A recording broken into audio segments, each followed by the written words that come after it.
Comment garder le cap durant la tant redoutée étape de réécriture?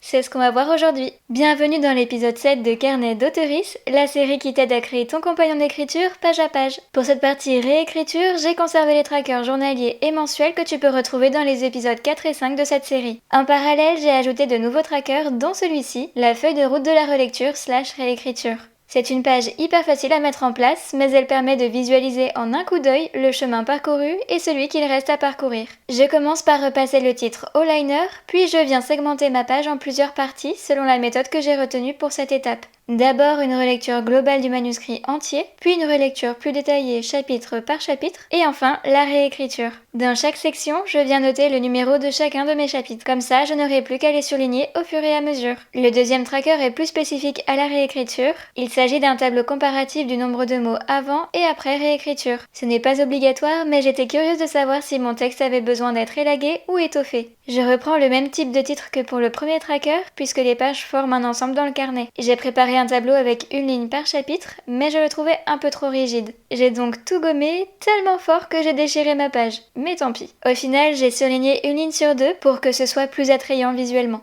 Bon, fini les trackers. Dans le prochain épisode, je te présenterai une page bilan de relecture. Pense à t'abonner pour ne pas le manquer, et à bientôt pour de nouvelles aventures sur papier.